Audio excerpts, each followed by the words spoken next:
여러분 안녕하셨습니까? 양영태 TV의 양영태입니다. 오늘은 2024년 11월 26일입니다.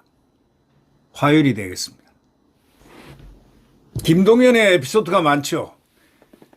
이재명이가 재판정에서 정진상 피고를 갖다 구치소에 구치돼 있는 사람을 증인으로 이렇게 증인이 거기 재판정에 나와 있었는데, 재판장님 저 정진상과 한번 정진상 한번 안아도 되겠습니까? 포옹해도 되겠습니까? 해가지고 그 포옹하십시오. 허가한 사람입니다. 세상에 그런 일이 어디 있습니까? 이 세계 재판에서. 그런 관대한 사람이 바로 김동연 판사입니다. 한없이 이재명에게 관대했던, 아주 정진상 피고를 갖다가 완전히 구치소에 있는 사람 거기 나와 있는데, 거기 뭐 증인인가 뭐로 남아 있는데 이렇게 안아도 되겠습니까? 해서 거기서 포옹을 하면서 귀에 대고 뭐라고 얘기했을까요? 그건 우리는 아무도 모르죠. 정진상한테 뭔가 귀에 대고 소곤소곤 했겠죠. 네. 나의 먼 훗날 지나면 다 그것도 다 나오겠죠. 네. 그렇게 관대한 재판장이 바로 김동연 판사입니다. 김동연 판사가 어저께 이재명에게 무죄를 선고했습니다. 위증은 벌을 받고 위증한 사람은, 교사한 사람은 없습니다. 무죄입니다. 세상에 그런 일이 있습니까? 시킨 사람은 없는데 처벌을 감수하고 위증을 했다? 시킨 사람은 없는데 처벌을 감수하고 위증한 사람 김진성이가 그렇단 말입니까?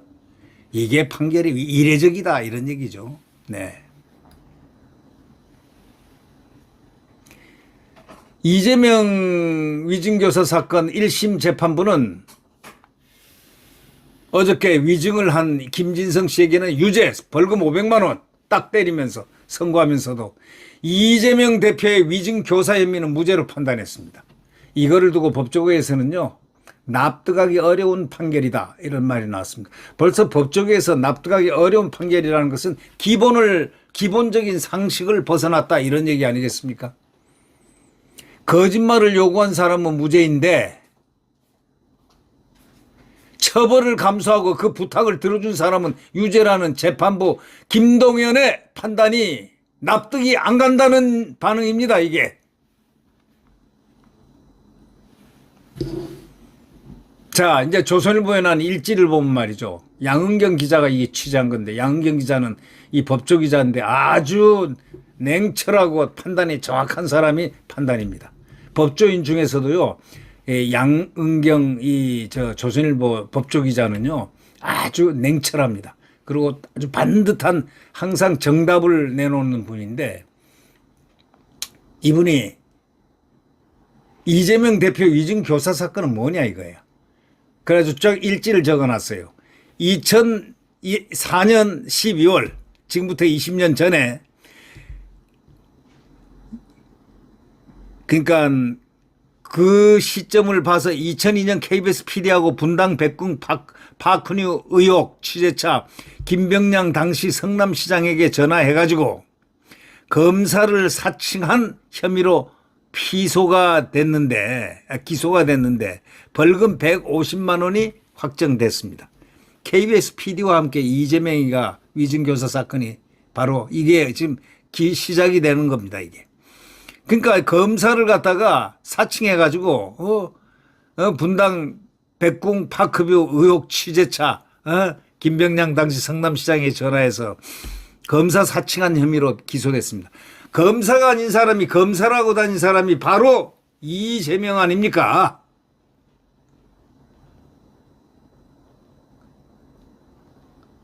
아니, 변호사가 검사 되려고 했는데 검사가 못된 천추의 한풀이를 그래서 사칭을 하는 겁니까? 경기도지사 후보 방송 토론에서 검사 사칭 사건에 대해서 뭐라고 했느냐. 자기는 누명 썼다. 그런 적 없다 이거죠. 그거는 2018년도에 그런 말을 했습니다. 경기도지사 후보 방송 토론회에서. 그래서 18년 12월 공직선거법상 허위사실 공표 혐의로 기소가 된 겁니다. 지 입 때문에 기소가 된 겁니다. 문재인 정권 때 이게 원래가 시작된 거, 이거는 엄밀히 따지면 말이죠. 한참 전입니다.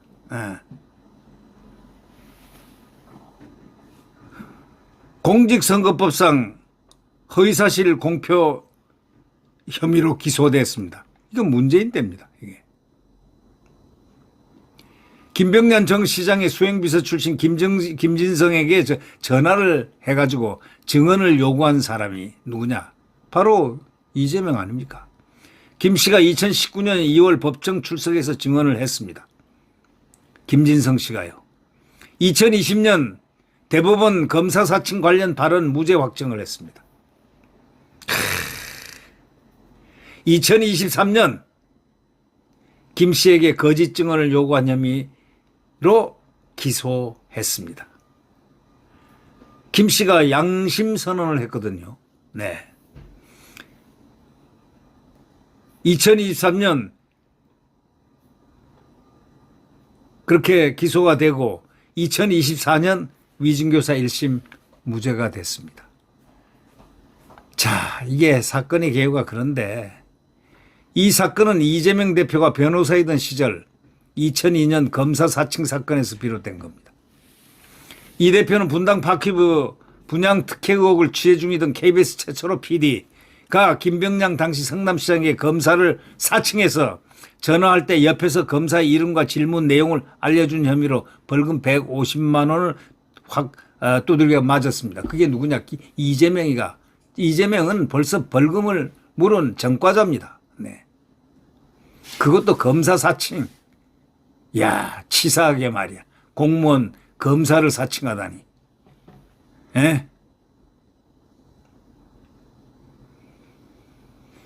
2018년 경기도지사 후보 토론에서 PD가 사칭하는데 옆에 있다가 누명 썼다 이렇게 말을 해가지고 선거법 위반 허위사실 공표 혐의로 기소되었습니다.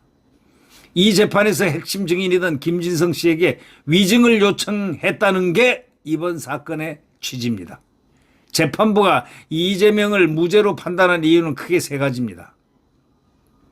이재명 대표 위증교사 사건 1심 판단은 혐의가 김병년 정 성남시장 수행비서 김진성 씨에게 이렇게 얘기한 겁니다. 김 시장과 KBS가 나 이재명을 검사 사칭 사건 주범으로 몰려고 KBS PD 고소 취소한 것 알았느냐 등 물으면서 증언을 요청했습니다.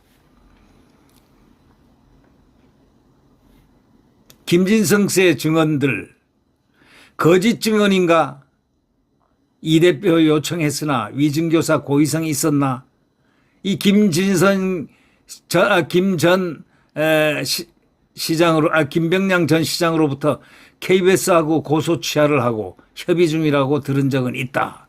이렇게 얘기를 했습니다. 김 전 시장은 KBS 측과 협의 중이라고 내게 직접 말했다.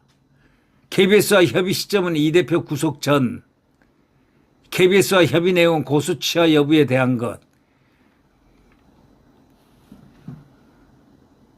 야, 뭐 이거 보니까 열불이 납니다, 이게. 예? 사건 1심 판단한 걸 보니까요. 판단 이유와 여하튼 열불이 납니다. 왜 이유가 열불 나는 건 이재명이 무죄고 위증을 했다는 위증한 사람은 유죄인데 위증을 시킨 사람은 없는 겁니다. 그건 무죄입니다. 아, 무슨 이런 판단이 있습니까? 어? 이재명이가 2018년 12월 김진성에게 3차례 전화를 했고 자기 변론 요지서를 갖다 보내주면서 위증을 요청한 혐의를 받았습니다. 재판부는 이 대표는 김 씨가 모른다고 하거나 모를 것 같은 내용에 관해서 증언 요청을 하지 않았고 김 씨가 알고 있는 부분만 증언을 요청했다. 이러면서 기억하는 바를 확인하는 방식의 통상적인 증언 요청과 크게 다르지 않아 위증을 요구했다고 보기 어렵다. 이렇게 얘기했습니다. 정말 이 판사에 대해서 뭔가 얘기하고 싶은데 얘기를 안 해야 되겠죠. 네. 여기까지 끌어올라가고 있습니다. 끌어올라가고 있어요. 그러면서 시킨 사람은 살인범이 A를 죽일 것으로 예상했는데 B를 죽인 경우에 B에 대한 살인죄를 인정하기 어렵다. 이렇게 말했습니다. 갑자기 또 이 예를 들은 게 참 희한합니다. 김 씨가 모르는 부분에 대해서 증언을 요청하지 않았기 때문에 이 대표가 그에 대한 책임을 질 필요가 없다고 판단한 것입니다. 이재명은 증언 요청 때는 할 줄 몰랐다. 이렇게 얘기합니다. 증언 요청 때는 위증할 줄 몰랐다. 재판부는 교사 행위 당시에 이 대표가 김 씨가 위증을 할 것이라는 점을 알았거나 미필적으로나마 예견할 수 있었다고 보기 어렵다 했습니다.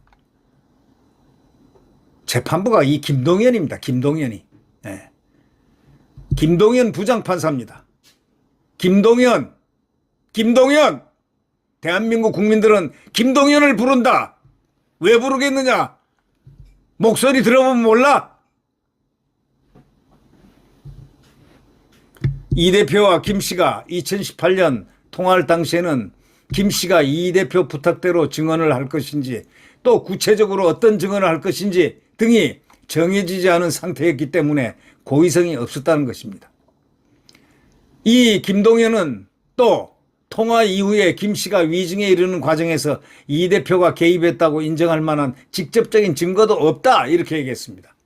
이어서 이 대표가 김 씨의 증언이 거짓이라는 사실을 미리 알았거나 알 수가 있었다 보기도 부족하다 이랬습니다. 김 씨가 위증한 내용에 대해 이 대표 본인도 거짓이 아니라 사실이라고 생각했을 수도 있었다는 것입니다. 재판부는 이 대표가 김 씨와 통화한 직후 텔레그램으로 변론 요지서를 보낸 부분에 대해서도 상식에 반한다거나 선거법 위반 사건의 피고인으로서 행사할 수 있는 방어권 정도를 벗어났다고 보기 어렵다. 우와, 이 판사 김동연 판사 정말 천당 가겠습니다. 네. 이렇게 마음이 고운 판사가 이 세상에 이렇게 있을 수가 있나요? 피고인을 갖다가 상식에 반한다거나 선거법 위반 사건의 피고인으로서 행사할 수 있는 방어권 정도를 벗어났다고 보기 어렵다. 이렇게 얘기했습니다. 재판부는 소위 김동연은 이렇게 얘기했습니다. 누명을 썼다는 주장을 뒷받칠 만한 증거가 필요했던 이 대표가 김 전 시장의 핵심 측근인 김 씨에게 자신에게 처했던 상황과 그에 대한 의문에 대해 설명하면서 변론 요지서를 제공해서 당시 상황을 기억해 보게 하는 것은 피고인으로서 행사할 수 있는 증거의 탐색 및 수집에 해당한다. 이렇게 또 옹호를 했습니다. 그러면서 두 사람이 전화를 한 2018년 12월은 검사 사칭 사건이 있었던 2002년으로부터 약 16년이 경과한 시기였기 때문에 더욱 그렇다. 이렇게 말했습니다. 이에 대해서 최진영 변호사는요. 이렇게 얘기합니다. 사실관계를 잘 모르는 사람에게 변론 여지서나 진술서를 보내 원하는 증언을 허위로 만들어도 위증교사가 아니라는 식으로 면죄부를 준 판결이다. 이렇게 얘기했습니다.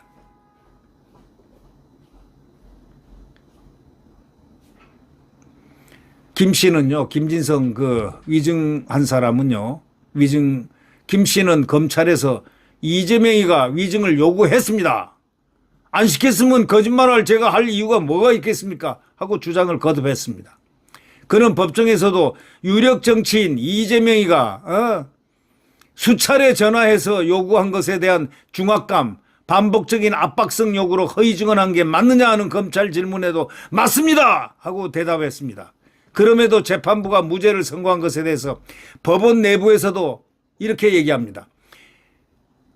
조선일보 보도에 의하면 이해하기 어려운 판결이다 라는 목소리가 나옵니다. 법원 내에서도요. 한 현직 판사는요. 이렇게 얘기합니다.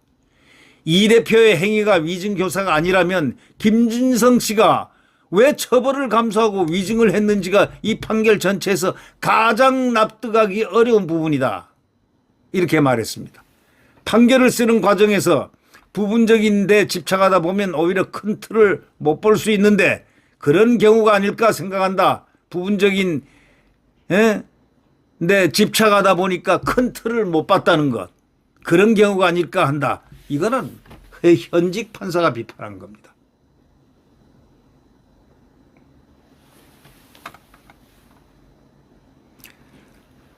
한 형사 전문 변호사는 뭐라 했겠습니까?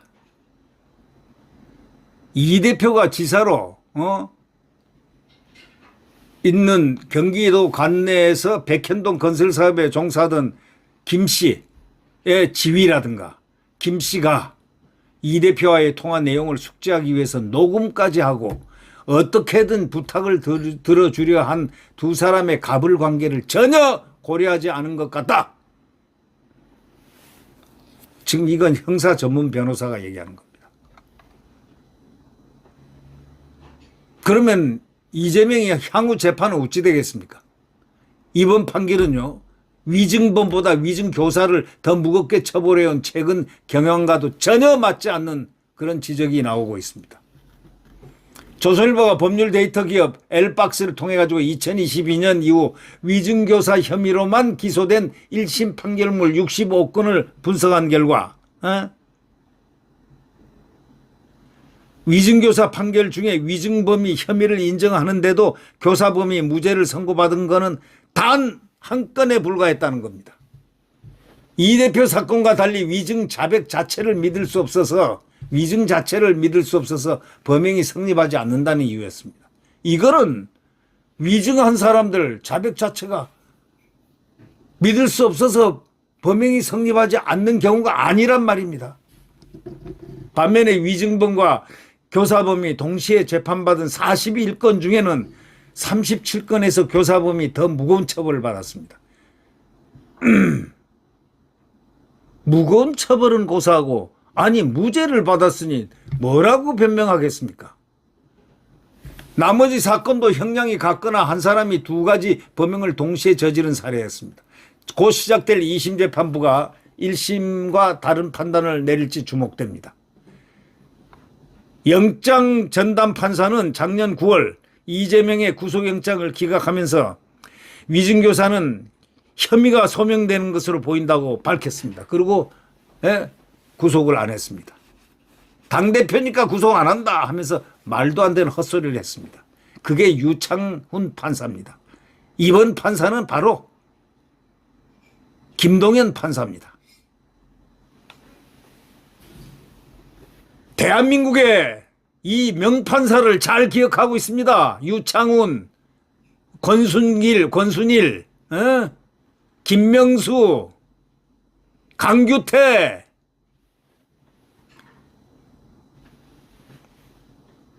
김동연, 참 훌륭한 판사님들.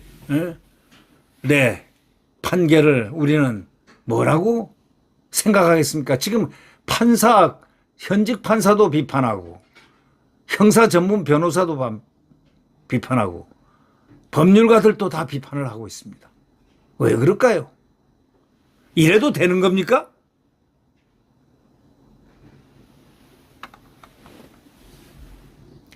검찰은 이날 이 대표에게 소위 범죄인지 알면서도 하려는 의도가 없다고 보고 무죄를 선고한 것은 법리와 증거관계에 비춰 납득하기 어렵다 하며 판결문을 면밀히 검토해서 항소하고 유죄 입증에 최선을 다하겠다 이렇게 밝혔습니다. 여는 문제는 국민들의 지금 굉장히 부글부글하고 있다는 겁니다. 누구를 향해서 부글부글거릴까요? 바로 그것이 문제입니다. 네, 구독 버튼과 엄지를 눌러주시면 감사하겠습니다.